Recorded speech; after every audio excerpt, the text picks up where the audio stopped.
Yes, we are back and have returned from our break where we took some pure water and some nourishing prasad fruits to keep our prana even, or maybe even the upward moving prana activated, and maybe stop the downward moving prana for at least the time being. No, there are 5 kinds of prana, another 5-fold teaching, quintuplication in India's systems. So knowing that helps you back here when you're looking at the knots of life force. Maybe try and look at that at 5 levels instead of just 1. Oh, my life force is not working. Well, how so? Why my digestion isn't good, and my excretion isn't good. Well, then that has to do with one of the 5 pranas. That it's the downward moving prana where you have your granthi, you see, and the same would be for other kinds of prana that are upward moving, or that are stationary prana. That have to do with the out breath and the in breath. So if you know about the 5 pranas from your Vedantic and Tantric and Yogic teachers, and Kundalini teacher as well, then you'll be much better at breaking those granthis that are impeding you, and as I said up here, till you can live a dharmic life. So just nice and straight. It is on camera. It's kind of close to you. So we want everyone to get a good view of this dam in this river from on high as you look down on the people and the cars that are there, because this is a major nadi that's being dammed up in the collective mind of humanity, if you will. Environmentally, you could make a case for this too. But what we're really meaning here is on the level of spiritual growth, and how the major nadis could be blocked. Like, say, the ancestors are thinking only about earth, so the Sushumna for them is only going inward to heaven and back to earth. So they don't know about the part of the Sushumna that's going to the crown chakra, nor the extension of the Ida and the Pingala that are going in. So these would be blocks in the 3 main channels. There are songs and poems about this in India. As opposed to what we're talking about here are pretty much blocks in the individual, aren't they? Individual minds, although some of them do apply to the collective or to humanity in general, maybe even into the level of the ancestors. But you have different size rivers, if you want to put it that way. A fish getting along a current, is going to hit against the dam. They have to make a fish ladder for it. So whatever the blockage is in the collective human mind, you're going to have to find the fish ladder to get beyond those beings who are stuck in that huge pragbara. Pragbara is one of the ancient teachings in India by Lord Kapila, who gave us the Samkhya philosophy. There's samsara pragbara, there's Kaivalya pragbara. It's one of the early teachings of the 2 paths, what's later probably called the path of light and the path of dark by Sri Krishna. But historically speaking anyway, back in Lord Kapila's time, samsara pragbara was a dam that kept souls from getting free of this lower 3 chakra life. Samsara, where samsara happens, where the Kala chakra, where you're revolving in ignorance from lifetime to lifetime. Kaivalya pragbara was the dam was opened into freedom. Kaivalya means freedom from bondage, isolation away from things that are bound. You get freedom from those. And those are definitely speaking more in terms, as far as Kundalini Yoga, of the heart, the throat, the third eye, and the crown. Those are Kaivalya destinations, you see, in your little tourist. I'm going to Kaivalya land. You see, what loka are you going to inside? You see. So we are needing to open up the life force then to let it flow. Breathing, good food, higher thinking. And those are going to come. One thing that could stand in the way that's, as I mentioned in the first half, was a lot about the way the word heart with a lowercase h, could be spoken about as emotional barriers. There's a lot of emotional barriers. Sensationalism, emotionalism, and cult powers and things like that, which are having to do with the occult or the sensational. I mean, there's only so many words you can use for it, but Astabala Siddhas are the 8 problems there, and the 8 occult powers that people get attracted to, and they don't get to Dharma Mega Samadhi, the rain cloud of virtues that both Buddha and Father of Yoga talked about. Dharma Mega Samadhi, that all these virtues inside of you get, come out and show themselves, and you become as if by miraculous means. Miracles, another word we want to be careful of, but like a spiritual awakening of a sudden kind, Sri Ramakrishna said.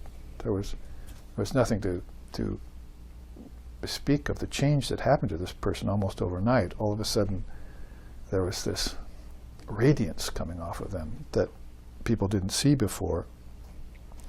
So they had sudden access, opening of this nadi to a higher realization, beyond or they had snapped and overcome a long time barrier in their lifetimes by a spiritual practice, by an intense form of sadhana. We call that tapas.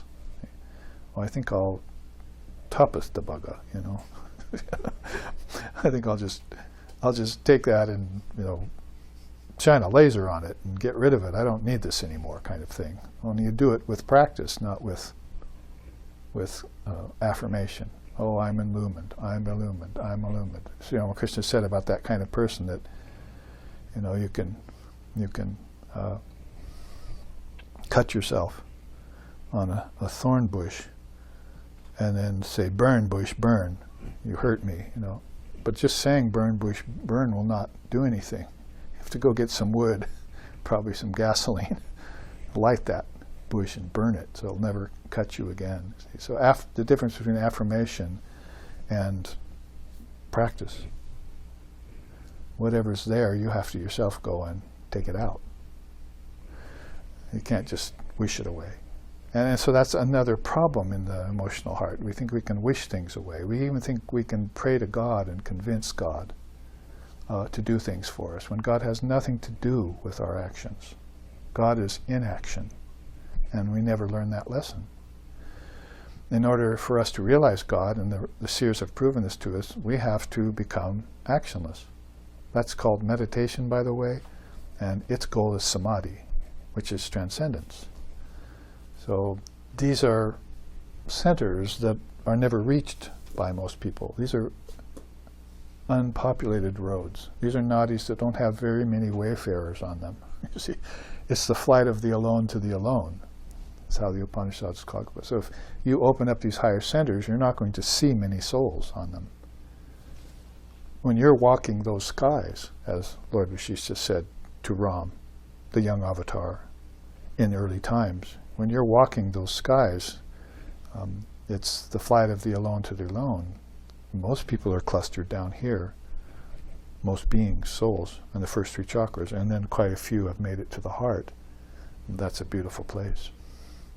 And maybe they don't want to leave the heart for higher climbs.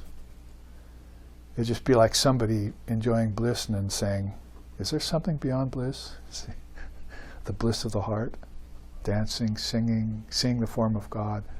All of a sudden, out of this big crowd of people, of souls there at that heart chakra, one person wanders away somewhere.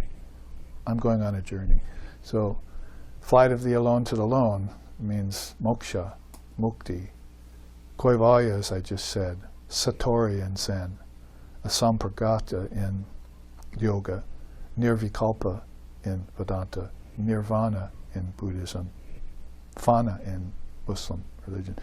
This is a very, very high state, unpopulated road. So,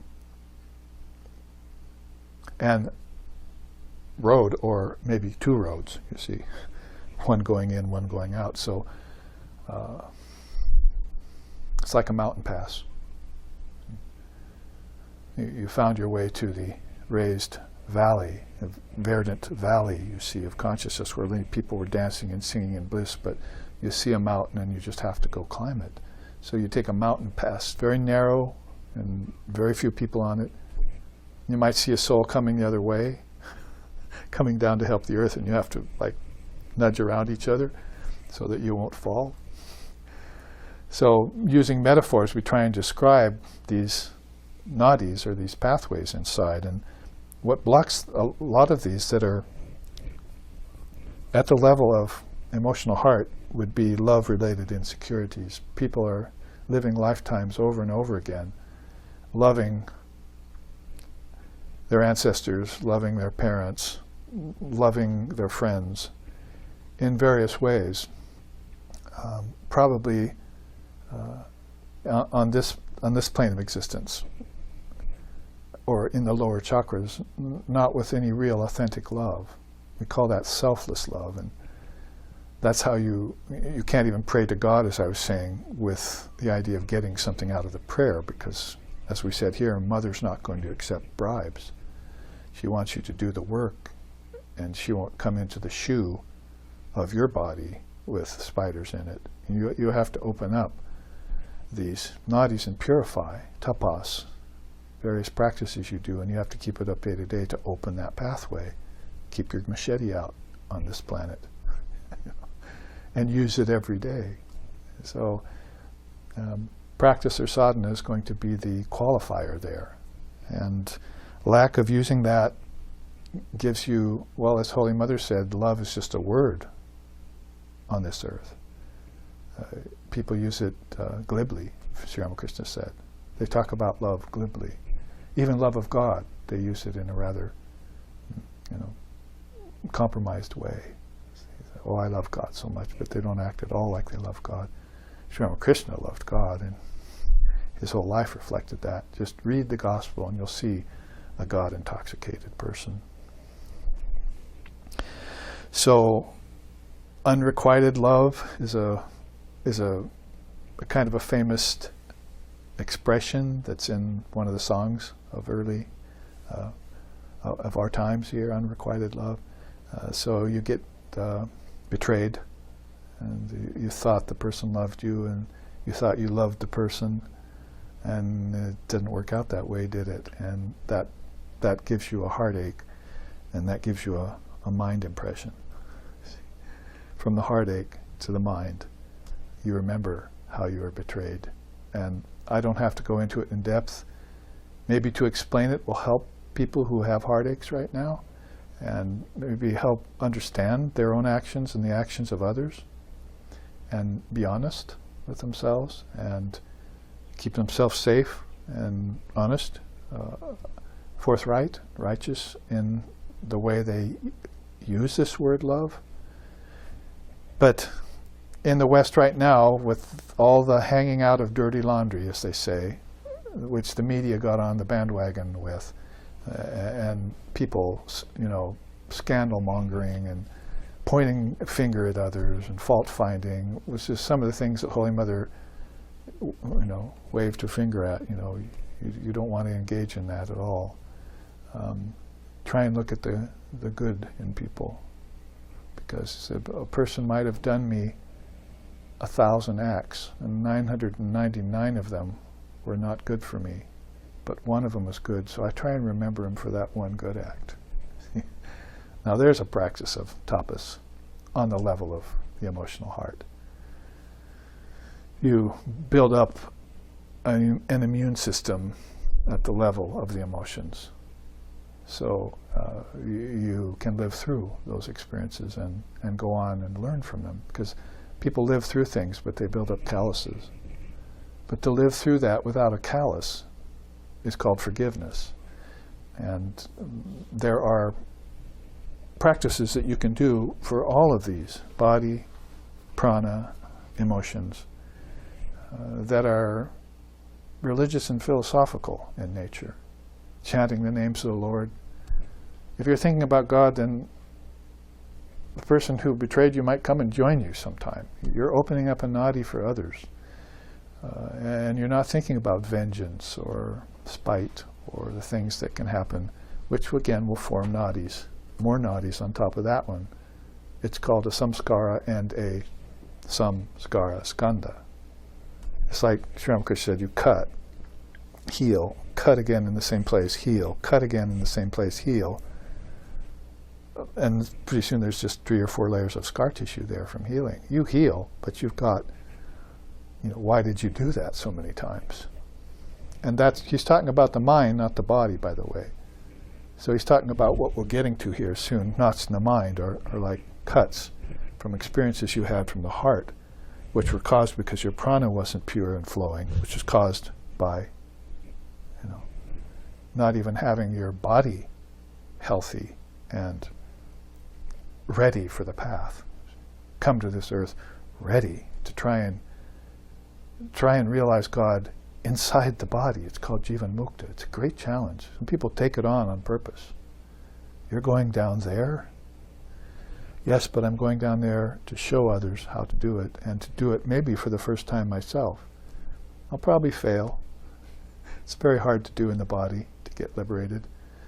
But people have done it. It's called Jivan Mukta. I know a special nation I can be born in where it's common. It's called India, Mother India. I'll go down and try it.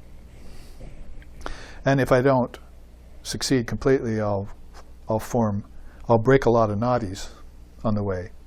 I'll break a lot of granthis on the way and open a lot of nadis for my next lifetime. It's the opposite of dull thoughts, impulsive action, loss of energy, unsteadiness of nerves, and what happens when you get betrayed and depressed by it. Grief, one of the 3 great traps in Hindu way of thinking. Well, probably enough about that. It can go on and on and on, but let's talk about emotional confusion that ensues from that. And your disposition becomes discordant. So you become, all pent up, angry, or you become very silent and morose and brood, and you're not presenting anywhere near the best side of yourself to people out there, at work, at school. Basically, that's the only 2 things left to people anymore. But your disposition is, again, read the Bhagavad Gita for Sri Krishna's teaching on the dispositions. Sattvic, Rajasic, and Tamasic, and the blends thereof. So, emotional confusion, what can you say about that is that people are constantly crying on others' shoulders, and to hope for help from parents and friends provides no profound solution. Why? Because all are lost here in emotional confusion, philosophical confusion, in fluctuation of prana, unsteadiness of nerves, and illness of body. They're all going through it. So you have to go find a teacher. If the Kundalini teacher saw you with these, you came to him and say, well, I don't know if you're ready to raise Mother Kundalini yet, but here I can give you some preliminary practices on the level of prana and breathing and so forth that can cause you to forget and do away with these negative mental tendencies that you got from being wounded in the heart, in the emotions. In the last 2 months, I've had a person write to me who's being psychically disturbed by a big guru somewhere. She's moved away, quit the path, but he keeps following her psychically, and she's complaining about all these bad things that are happening to her. So I said, here, I'll help you. Here's what you don't think about anymore. See, you just don't think about this anymore. You close down the nadi that, if it's true what this person is saying, has been opened by that powerful teacher, so-called teacher, to her mind and to her heart. You close it down. Here's where a Granthi can help you. Block up those nadis, open up other ones. You have to be flexible, didn't we say that? Negative teachings are going to help you. That is, teachings that are tough but true, as we've been saying lately. Tough but true. Those are very good teachings. So a little bit about these two or three together. It's hard to take these separately, but they can be pointed out, indicated for helping. The other thing that's really a big one is sentimental obsession. Like, you think animals can talk because the cartoons are telling you to, and you think you were once a monkey because science, evolution is telling you to. I know all of this is working into your relationship with animals in the wrong way. Pretty soon you're dressing them up and having them in your house and so forth, and none of that should have ever happened. Like, where do you think these viruses are coming around? Because of living with animals. Too close. That there's many cases of that, actually, if you want to look on the web to see some of them. So you have this sentimental attachment to levels of things. You love plants too much, you see, in the wrong way. You're supposed to caretake these things with a detachment, not become them, not to superimpose human characteristics over them. They're not human. You're human. You're the higher animal, if you're an animal at all. I personally don't even like the expression of applying animal to a human being. Human being is the Atman, is the immortal soul. It can fall into an animalistic condition. Well, pull it back out. Because if it falls into an animalistic condition, all of these knots are forming all the time in it, and it's not doing anything to free itself. Then you've got the Kala Chakra with its ancestral birth, you see. Pretty soon you're eating cows, riding horses, racing horses, betting on them. This is whole nadis that are opening up into a lower world and realm, where you're not the noble caretaker and overseer of things at all anymore. You're a dominator. You're treating your animals poorly or sentimentally. So sentimental obsession today in Hollywood is a good example of this. Where are the good movies about spirituality? Where are the good movies about higher wisdom? Where are the good movies about great souls? They'll have to be about talking animals and cartoons and things. See, what happened that you would think like that? And then laugh at it in a comedy, or moan about it, see, or coo over it because some animated animal in some film did something funny that they created with special effects. See, so it's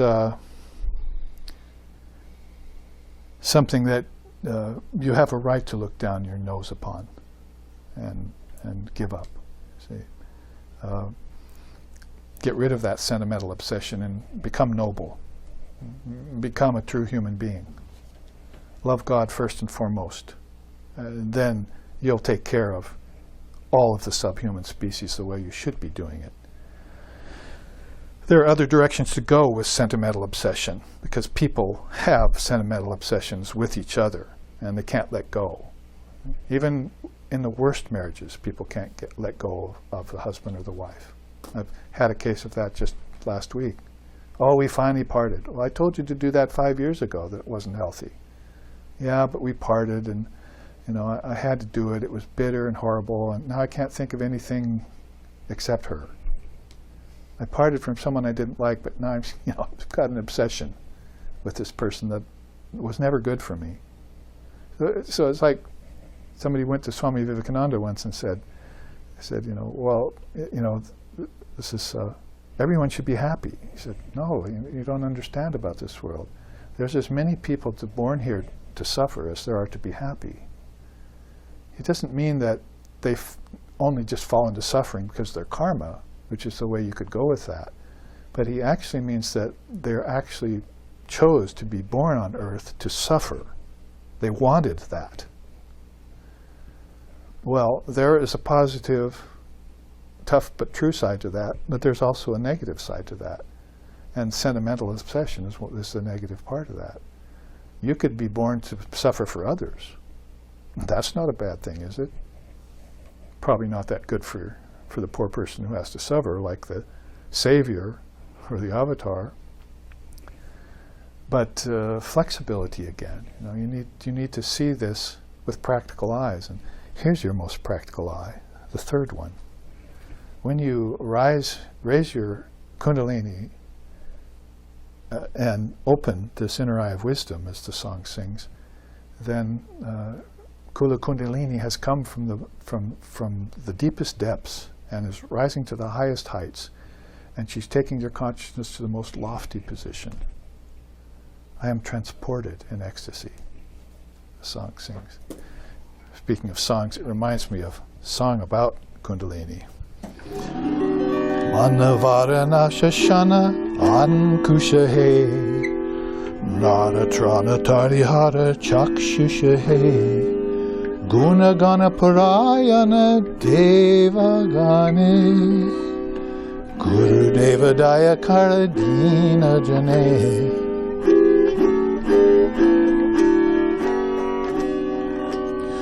Kula Kundalini Guma Banjakahe Redi Granti Vida Anakarakahe Mama Manasa Chanchala Ratradine Guru Deva Daya Karadina Jane.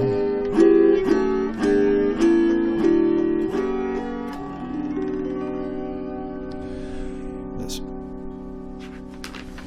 hymn called Sri Guru Stavastake, written to Sri Ramakrishna, in which he sings, Lord, it is by austerities offered to thee that the mind comes under control.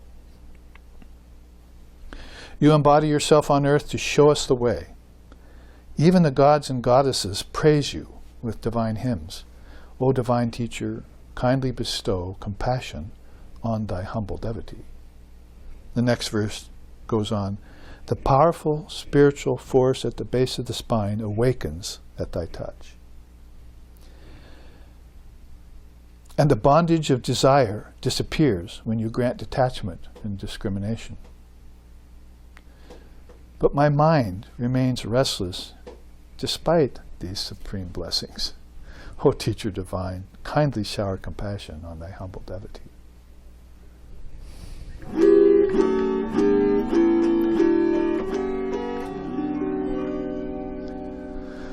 So you can sing about Kula Kundalini, you see. They did. Kula Kundalini Guma Banjakahe, Hridi Granti. You know what that means? The knots of the heart. So this is not just in the philosophy that someone mentioned and then some teacher of the Dharma comes along in the 21st century and shares it with you. It's there in an old song. Hridi Granti, the knots of the heart. Kula Kundalini Guma Banjakahe, at thy touch, a powerful force nestled at the base of the spine rises and breaks the knots of the heart. Therefore, Mama Manasa Chanchala Ratrajane, the restlessness, Chanchala, gets destroyed. O Teacher Divine, Guru Deva Daya, compassion, Kara, Dina Jane, kindly awaken this Kundalini power within me. I give you my pranams, you see. So the devotees who follow the Kundalini path, even if it is mixed in invisibly with Vedanta or with Tantra or with Yoga, which it is. Just read the Gospel of Sri Ramakrishna and you'll see this wonderful confluence of philosophical and religious rivers coming together in him and all the connections he's making for us. So what to say except that it can also be sung.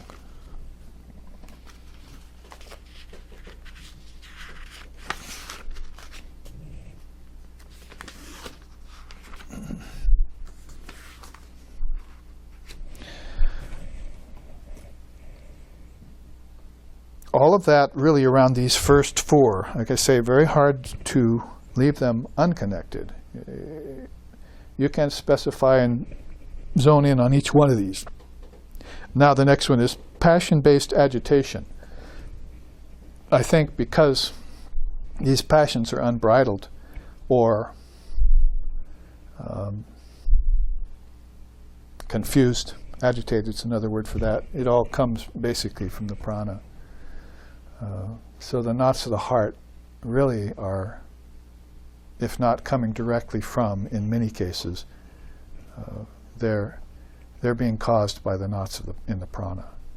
If the knots of the prana weren't there, the prisoner wouldn't reach out, the murderer wouldn't reach out to strangle, and the person whose love was just betrayed wouldn't think viciously or try and get vengeance, or tumble into depression that lasts for years or forever.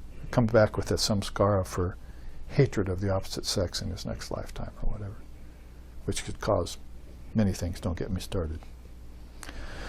So, passion-based agitation there, habitual sensual gratification. Here's where this teaching finally goes to what yoga starts with, basically, senses and their objects. So Kundalini does let that in the door, but does not, I would say, necessarily focus on it like Patanjali does.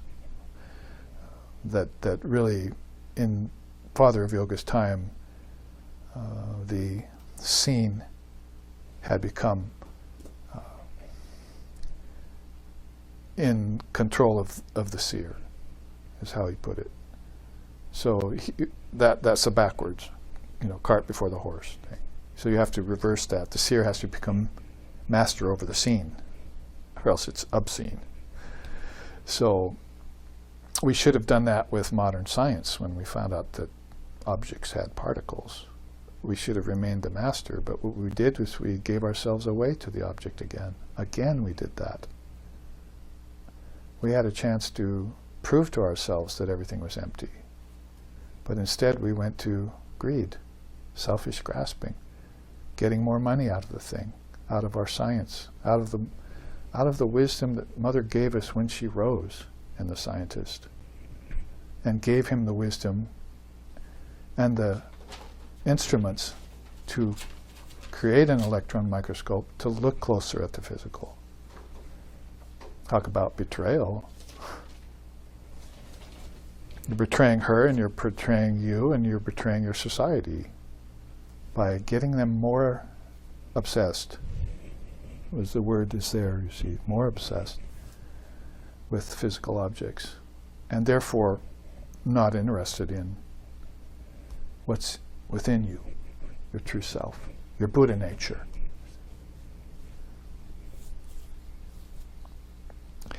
So habitual sensual gratification, I could probably just leave it at that, and we can think about it, because we want to go on to the knots of the mind. Here, we're putting this in a sort of ladder from lower to higher, or from outer to inner. Body first, then prana, then emotional heart, because like I say in Vedanta, the real heart is the Atman. So we have to make a distinction there really quickly. We say anahata or hridaya, and we're really talking about the spiritual heart of things, the center. One in the center, three below, three above, they call it Kundalini. That's the center of everything. Love is the center of everything in that way. So, but you get to love through pure mind. And that's probably why back here we're looking at some of these problems and saying that love is just a word. We thought we loved, but we loved our egos. We loved the ego in her, she loved the ego in me, I loved the ego in my children, we loved the ego in our animals and in our plants. Everywhere we looked, we just loved the ego, the little self.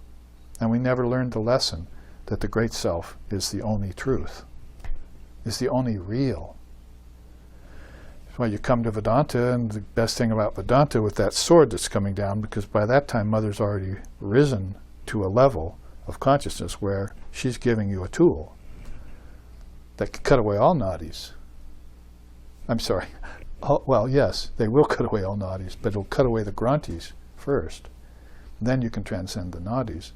So the knots have to go. So she'll give you that sword, and you can wield it like a seasoned warrior, like her.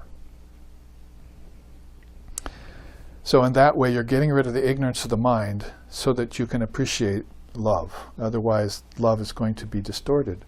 You're loving all the wrong things in all the wrong places at the wrong times. And it gives you karma, and it kicks back on you in terms of emotionals, and it kicks back on you in terms of erratic energy, life force, and turns into diseases in your body. It kicks back, it snaps back, it bites you in the ass. Like a snake back there, or a bear hiding in a cave somewhere, in a network of caves that you happen to be in, sleeping overnight. So that's not preferred living for the yogi. The preferred life, or the dharmic life, is raising this force up. Again, I point to that. Raising this force up and doing away with all these granthis, maybe in a more natural way. So here you have subtle spiritual inabilities. One immediately thinks of Patanjali, the father of yoga, and the 9 antarayas. The 9 antarayas are important because there are 9 impediments to yoga, just like we'll see over here, these 10 impediments, if we get to them today or next week.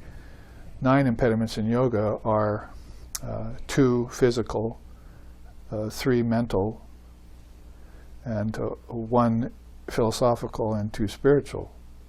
So basically, the 2 that are spiritual are backsliding.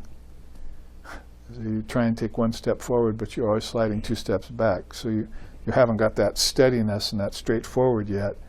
And a lot of that can be because you're bumping up against these granthis in your mind. And that could be caused by not so much of these, for worldly people trying to become spiritual, but by spiritual aspirants not being able to reach enlightenment. You see, it comes both ways. So I've tried for enlightenment many times. How many times have you read that in Yoga Vishishta or in other scriptures? You see that the yogi kept falling back from enlightenment, couldn't get to this position, couldn't get to this position because of the Rudra Granthi. You see, Vishnu Granthi here, Rudra Granthi here. Very, very subtle knot in consciousness. Can't get into the 1,000-petaled lotus. Sorry, you cannot pass. So falling back again to lower center is not so bad as the case of falling back into ignorance in the 3 lower Kala chakra. You see the 3 lower chakras, but still nevertheless a problem coming from spiritual, a problem coming from on high. We'll look at that when we examine the heart, third eye, and chakras and the poisons and nectars that are there. You can see this is a very well fleshed out system. I had to go hunting for a lot of it, and please read the book that I composed called Reclaiming Kundalini Yoga. And therefore a lot of this gets explained in the written form with some charts like these in the book. It's a very short book, thin book. I made it that way on purpose, giving you the essentials that I had gathered from my study of Kundalini Yoga for these 50 years, and with my teacher, who I never saw in the body, Sri Ramakrishna, and all that he said in his own direct experience about Kundalini Mother, Kundalini Ma, and how she rose. Well, next week actually we'll look at that too, in terms of what he said, and some poetic references too on it, about what Sri Ramakrishna said about the 7-holed flute of this body, spiritual body. 7 chakras. He likened it to the Bonsai flute. It has 7 holes and 7 notes you play. Very, very beautiful. Kind of. Maybe I should bring the 7-tiered castle chart for that too. So subtle spiritual ability, spiritual inabilities are there in the mind. You are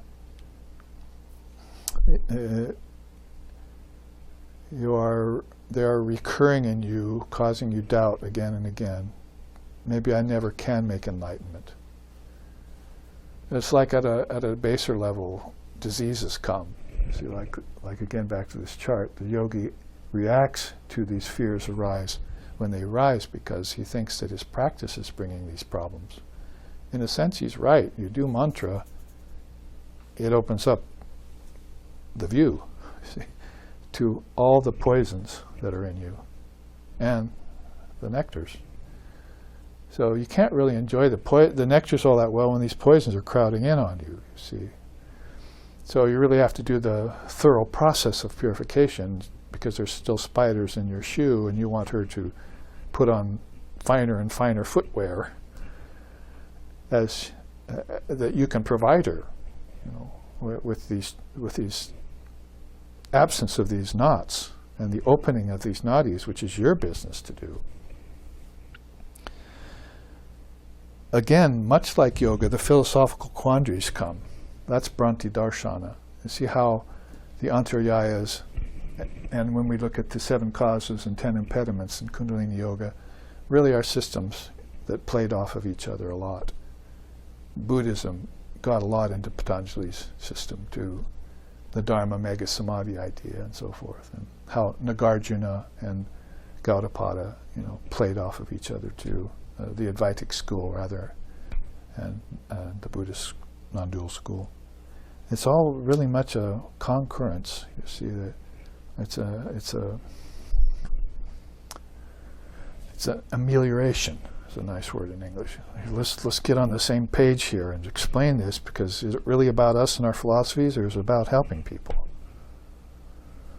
So tough but true means you'll have to come forth and state some of these things that have to do with grantis, negative samskaras, bad and mixed karmas, grantis, knots, plugged up nadis, like your whole gross and subtle and causal body is a nose with a cold. See? It can't breathe. See, it can't breathe.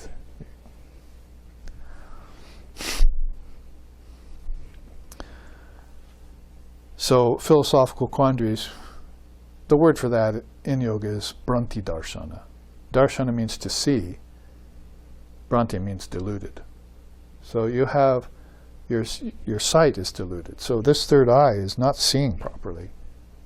And then as a result, neither are these 2 eyes. Sri Ramakrishna said, the 2 eyes are between, just below the center between the eyebrows. So they should be noble, shouldn't they? They're very close. But they tend to look down toward the 3 lower chakras all the time, towards eating, drinking, and sex life. That's some of the poisons. It's also future grantis for you in your next lifetime. You don't want that to happen. So you should, open all eyes. The expression third eye, doesn't it kind of refer to all 3? The 2 eyes should be taken too. We should see with these eyes what is good and spiritual. That's out of the peace chants of the Upanishads. And hear with these ears what is noble and uplifting, which you're doing right now, I hope. See. So these 2 knots of the mind, you can see how they really have, they're more elevated than these considerations over here. They're already a higher challenge for you to meet.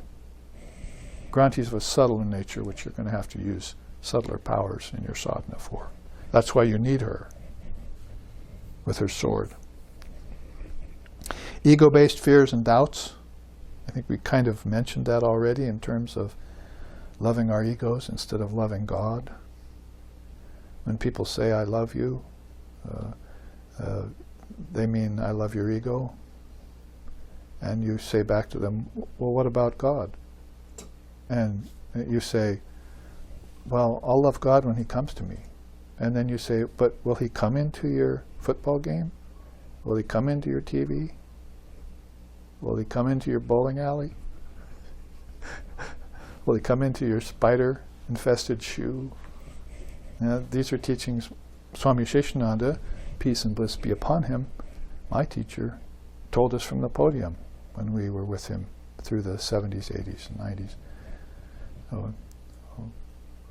Will God come into your bowling alley means probably nobody goes into a bowling alley anymore, I'm not sure, but back then bowling was popular, and now it's soccer, and you'll see. But so I'll wait for God. I'll love God when he comes to me, but you're not going to prepare for the descent of the most blissful, the most divine, the most present, the most pure, the most desirable by opening up these passageways in you, particularly in your mind. If you did it in the mind, none of these would be there.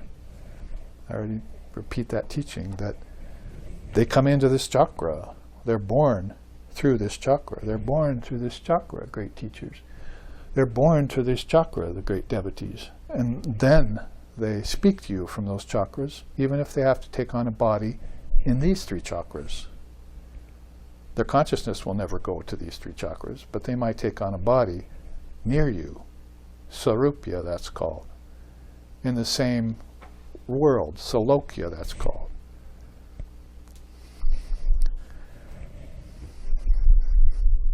In the same form as you, Sarupya, Salokya, Samipya. They'll be very dear to you, but will you really love them? Swami Vivekananda said, Sri Ramakrishna loved us like no one else. My parents could never love me like he loved me. So it's the spiritual teacher, the authentic one, who has raised Mother Kundalini, the mother of all love, that will shower that kind of love and change and transform a person forever.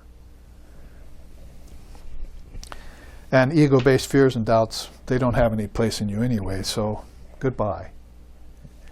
They're like birds scared out of a tree by a shotgun. Gone, gone, utterly gone. How about intellectual uncertainties? A little bit different than philosophical quandaries, because these are fleeting things. These are burnt ropes, as Sri Ramakrishna used to say. They can't bind you anymore, but they keep visiting your mind and plaguing you. And so that's where these doubts and fears come from, you see. So again, this is all kind of connected, just like these other sets of 5 were. I played along the quintuplication process when I put these together. You don't find this collection anywhere except in my study of it. So I just said, well, I'm going to think of 5 things that I know to be knots in humanity, in collective humanity, from the teachings of the scriptures and in my own experience with the people of today, in both America, Europe, and, yes, unfortunately, India too. Blocked nadis. Grantis about your own great rishis. Say a Granti about Buddha even being Hindu in Buddhism. Philosophical quandaries and confusions. I just had somebody get over that last week. Oh, now I know what you mean about Buddha being Hindu. For all that time I was teaching that, and Swami Vivekananda said, there's no real difference between Vedanta and Buddhism.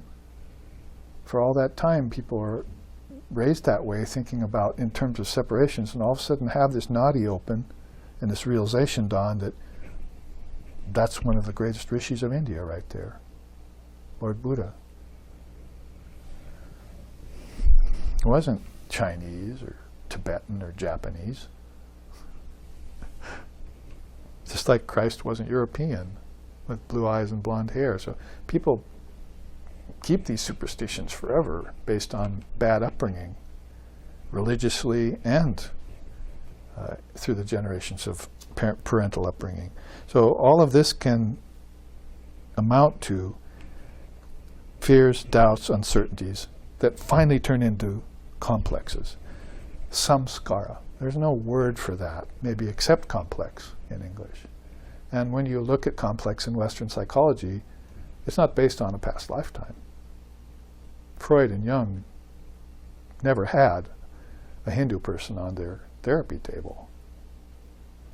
So they didn't, if they had, they would have set up and they would have said, so what are you talking about, my mother complex? I have a different mother that I have a complex with. And I know I've had many lifetimes. What you're saying is based on emotional upbringing, isn't it?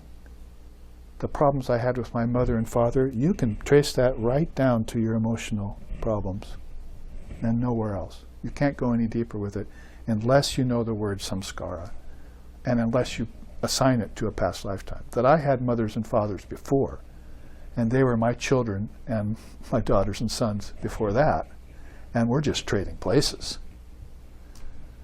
And we're not getting over our complexes because of it.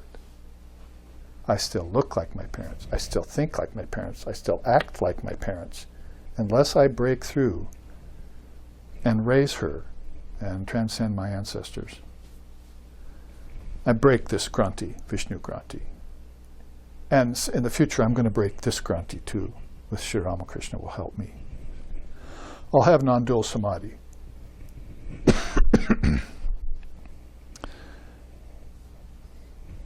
And that merry-go-round, you want the ring. Snatch the ring as you go around, right? You get that, lean out and get that ring, you get a prize. Supplies.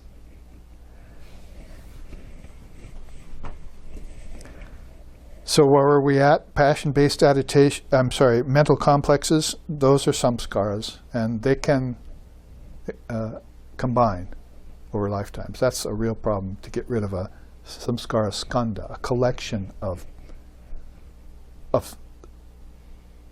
samskaras or impressions based upon having gone through this many lifetimes.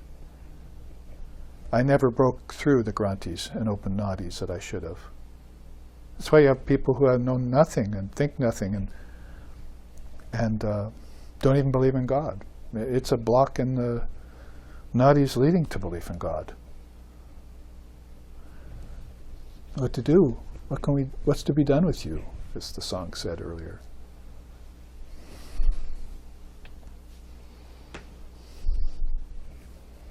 Well, we just can't strew the pearls before you anymore, you see, because you're not open to them. In the least, you're antagonistic of them.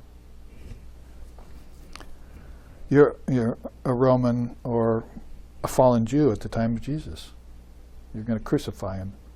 He came and talked to you about higher things. See? A member of the priest class who closed that nadi a long time ago to universal thinking, to being the chosen people. There's no such thing as a chosen people. There's just God, Brahman. They all have the Atman in them, equal in quantity and quality, Vedanta says.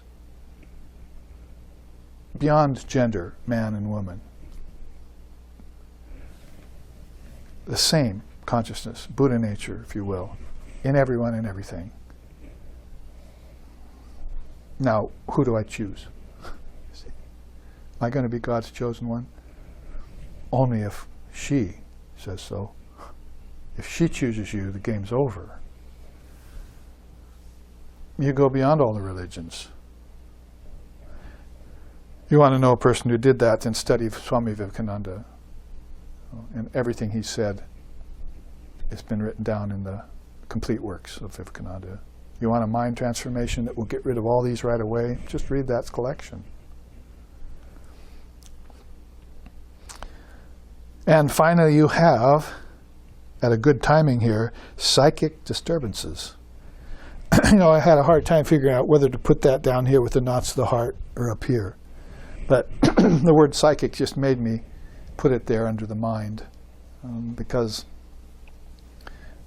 of course, we're talking about talking animals and cartoons and that all of that ilk that's going on right now. The sentimentalism around it. That's why I thought maybe I'd put it there. But the idea of ghosts and spooks and departed spirits and seances and in living room parlors back when Vivekananda was here in 1893 and disembodied spirits and so forth. And the obsession with that is really an occult matter. So, and miracle mongering was another thing I could have put here. And that would have been hard to put, probably would have put that, as Sri Ramakrishna said, the tricks of the prana. Miracles are all the tricks of the prana. That's why you don't want to go there. What's the true miracle in our way of thinking in Vedanta? A person transforming themselves. That's the truest miracle. It's the only real miracle, because everything else is nonsense. Everything else is recycling. Everything else is having to work on things that aren't real. Phantoms in your mind, psychic disturbances that you imagined and placed there, maybe for lifetimes, until finally now you either believe in ghosts or you don't. But you're thinking about them all the time. Your ancestors are ghosts that visit you again. But you're saying you're waiting for them to appear in some floating form outside in the physical ether. They're back in your dreams. They're still there. If they were evil, then they have a real attachment to the gross body. In hell, they have a kind of hellish body. They're cut in a loop. So somebody was asking me once, why does a ghost keep reoccurring in the same place? Because they're caught in that space in time, in a little element of time, to appear every time. So if you, in a haunted house, so-called, you sit there at night and you watch, you'd sit there like this, totally fearless. There's not going to be any ghost come and murder you with an axe, a Hollywood fashion. Nonsense. You're totally fearless. Oh, there it is. So ghosts do exist. What is it? Let me examine it. It's this soul that did an act right then and got caught in it, and again it appears in that location as many times. It's a kind of hell. Aren't you kind of doing that every time you wake up to your bad life? See? Aren't you kind of a ghost walking around living a hell? There are thousands, millions of people out there maybe doing that right now, in abject fear, with bad energy, not eating good food, not even breathing, daring to breathe, and with all these emotional problems, with no one to help them because nobody loves them and they don't love anyone else anymore. Shall we put it all together into 20 elements of one big knot? Psychic disturbances, there's a take on them that I can offer.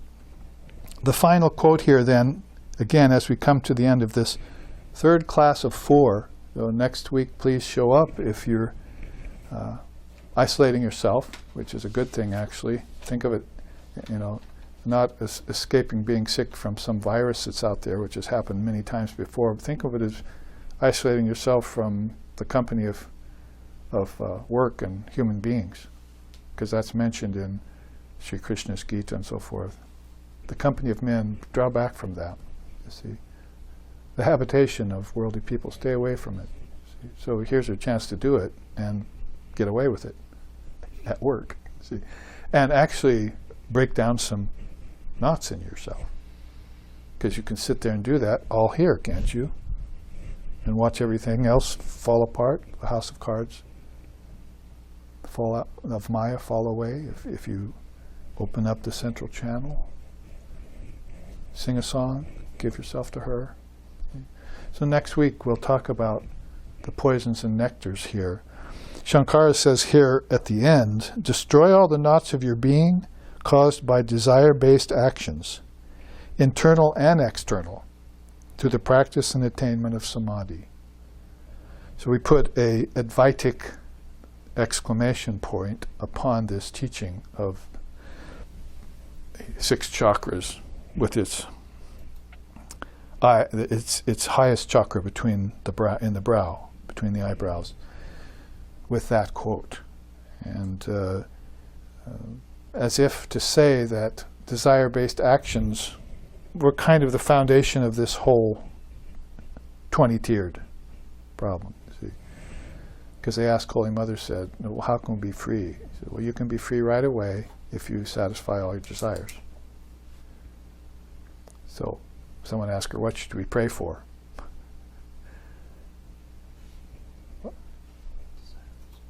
Huh? Desirelessness? Yeah, freedom from desires. What should we pray for? Should we pray for love of God? Actually, love of God, you might be mistaking God for an ego or for someone else that helps you or so forth. But nirvasana, she said, if you can attain nirvasana, nir means extinction of, vasana means desires. So Shankara here saying, destroy all the knots. What's that word again? Granti. In your being caused by desire-based actions. Internal and external. Don't forget that. Because acts happen in the mind first, and then they work their way out to the body. Diseases happen in the mind first, then they work their way out to the body. Prana happens in the mind first, psychically, then into prana and into the body with the 5 pranas. So Vedanta is a mind-only school. It's a mind-based yoga we're striving for here. Some of us can accomplish it. And even if we don't fully accomplish it in understanding, we can wipe away a lot of knots in the interim as we practice.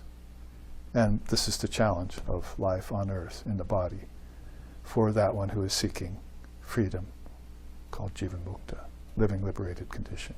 So here, let's end with a chant. Om Bhadram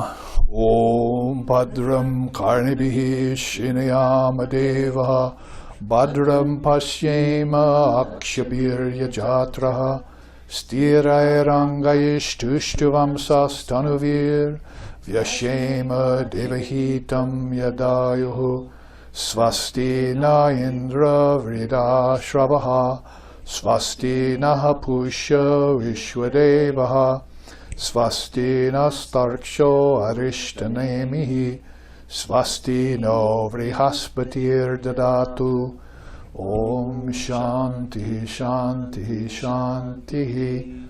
May we see with these eyes what is good and spiritual, hear with these ears what is noble and uplifting, and may we, while worshipping the Lord and Mother of the universe, with healthy minds and bodies, live a life which is beneficial to ourselves and to all others. Om, peace, peace, peace. May peace be unto us, may peace be unto all. Om Hari Om.